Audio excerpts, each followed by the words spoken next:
अमर रहे, अमर रहे, अमर रहे। शिक्षा की देवी अमर रहे, अमर रहे, अमर रहे। शिक्षा की देवी अमर रहे, अमर रहे, बेटियों का सम्मान कायम रहे, बेटियों का सम्मान कायम रहे। कायम रहे। निश्चित रूप से आज जो यह आयोजन किया गया है माता सावित्रीबाई फूले जी के सम्मान में, उनके जन्मोत्सव के अवसर पर हम आयोजक बंधुओं को हृदय से सैल्यूट करते हैं। और यह जो कहते हैं बड़े लंबे लंबे भाषण देते हैं बड़े बड़े मंच से शहरों में और बड़े बड़े सभागारों में, एसी हॉल में लंबी लंबी भाषण देते हैं, तो वहाँ कहते हैं कि चलो गांव की ओर। वहाँ से आज आप सभी ने जो आयोजन किया है, ये टोले मोहल्ले गांवों में आकर के, ग्रामीणों के बीच में आकर के, यह हम हृदय से सैल्यूट करते हैं। यह काबिले तारीफ है और यही होनी चाहिए।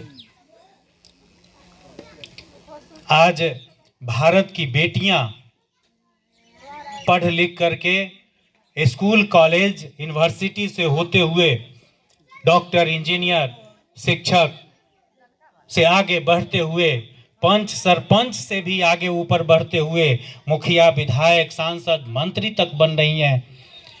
और बड़े बड़े अफसर, बीडीओ, सीओ, डीएम, एसपी और उससे भी आगे बढ़ते हुए भारत की प्रधानमंत्री बेटियां बनी हैं और भारत की राष्ट्रपति बेटी बनी है।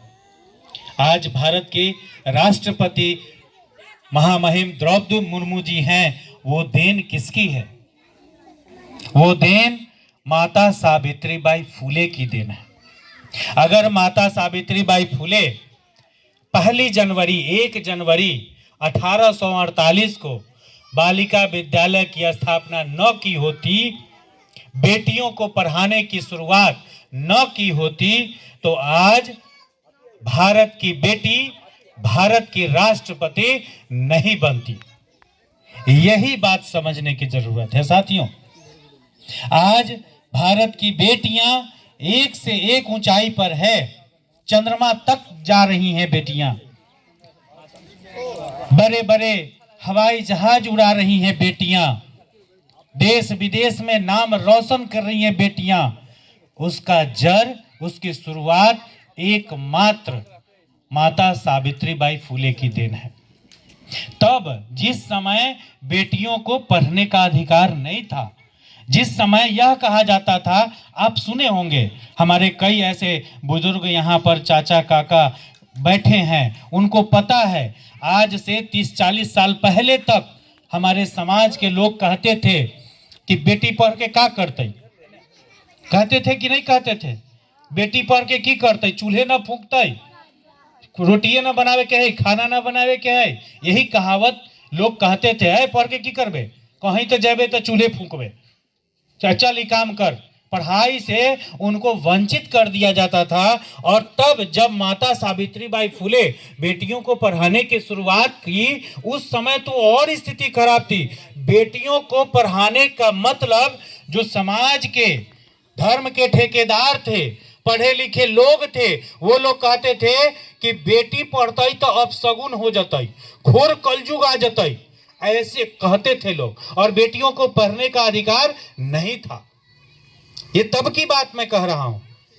और इस चीज की जानकारी आप आजकल हर हाथ में मोबाइल है, और कुछ खोजना रहता है, पूछना रहता है, कोई न बताता है तो गूगल बाबा में पूछ लेते हैं, मोबाइल खोलते हैं और गूगल बाबा में टाइप करते हैं। आप पूछिए, यहाँ कई ऐसी बेटियां हैं जो पढ़ी लिखी हैं, आप गूगल बाबा में पूछिए माता सावित्रीबाई फूले, सिर्फ इतना लिखिए उसमें या बोलिए, वो बता देगा पूरा।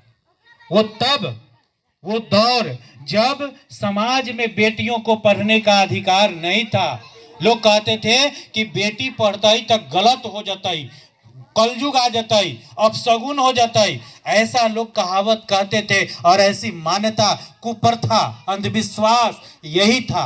और उस कुप्रथा को, उस अंधविश्वास को तोड़कर इस भारत भूमि पर 3 जनवरी आज 3 जनवरी 1831 को ऐसी बेटी पैदा ली भारत के महाराष्ट्र पुणे में, उस पुणे की धरती पर ऐसी बेटी पैदा ली जिसने इस मिथ्या को, इस घोर कलयुगी परंपरा को, अगर कहें तो ये सामाजिक कुप्रथा को तोड़ते हुए उन्होंने कही कि नहीं, बेटी जब तक नहीं पढ़ेगी तब तक परिवार मजबूत नहीं होगा और तब तक समाज मजबूत नहीं होगा, और जब तक समाज मजबूत नहीं होगा तब हम नव भारत निर्माण या विकसित राष्ट्र की बात करना ही बेमानी है, कल्पना करना ही बेमानी है, गलत है। जब तक बेटी नहीं पढ़ेगी परिवार मजबूत नहीं होगा, परिवार मजबूत नहीं होगा तो समाज मजबूत नहीं होगा, समाज मजबूत नहीं होगा तो देश कैसे मजबूत होगा। तब माता सावित्रीबाई फुले ने घर से बाहर निकलकर बेटियों को पढ़ाने की शुरुआत की और उनके साथ कदम से कदम उनका साथ निभाने वाले उनके जीवन साथी महात्मा ज्योतिबा फुले थे। मात्र 9 साल की उम्र में माता सावित्रीबाई फुले की शादी हो गई थी, घर वाले लोग कर दिए थे। तब माता सावित्रीबाई फुले खुद भी पढ़ी लिखी नहीं थी और महात्मा ज्योतिबा फुले के साथ शादी होने के बाद जो महात्मा ज्योतिबा फुले लगातार सामाजिक कुप्रथाओं से लड़ रहे थे, अपने हक अधिकार मान सम्मान संवैधानिक नियम कानून पढ़ाई लिखाई की लड़ाई लड़ रहे थे, उनके साथ मिलकर माता सावित्रीबाई फुले ने खुद भी शिक्षा ग्रहण की और बेटियों को पढ़ाने का शुरुआत किया। तब क्या हुआ, हमारे ही समाज के लोग जो नहीं कहते हैं कि बिना